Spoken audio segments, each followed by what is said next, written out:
going to go to a dinner tonight, so we always take an appetizer. So we're going to take some vegetable spinach dip, and actually I'm going to cheat. I'm going to start with a package of the Knorr vegetable recipe mix, and that's going to be the base, and then we're going to add sour cream and some other ingredients. So the next step in this dip could not be easier to make, but the first thing that I had to do was to cook and drain this frozen spinach. It retains so much water, I really had to make sure I got all the water out, so it took me about 20-25 minutes to drain it and squeeze it and get the water out.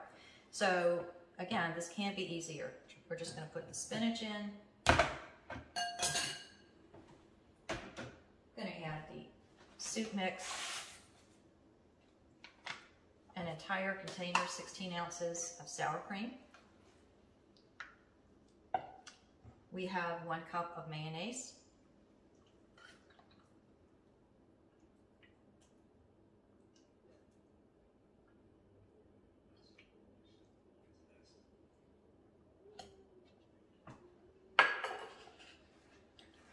And then we're going to add some scallions that I chopped.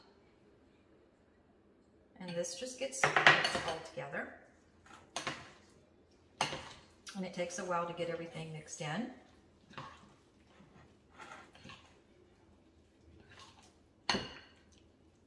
And then the last thing that I'm going to do is I'm going to add some chopped pimento to it, just a little bit, and hope that it doesn't turn the entire thing red.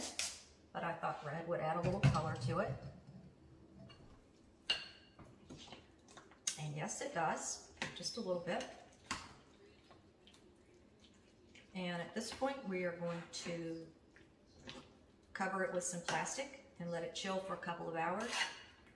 It should be ready to go tonight.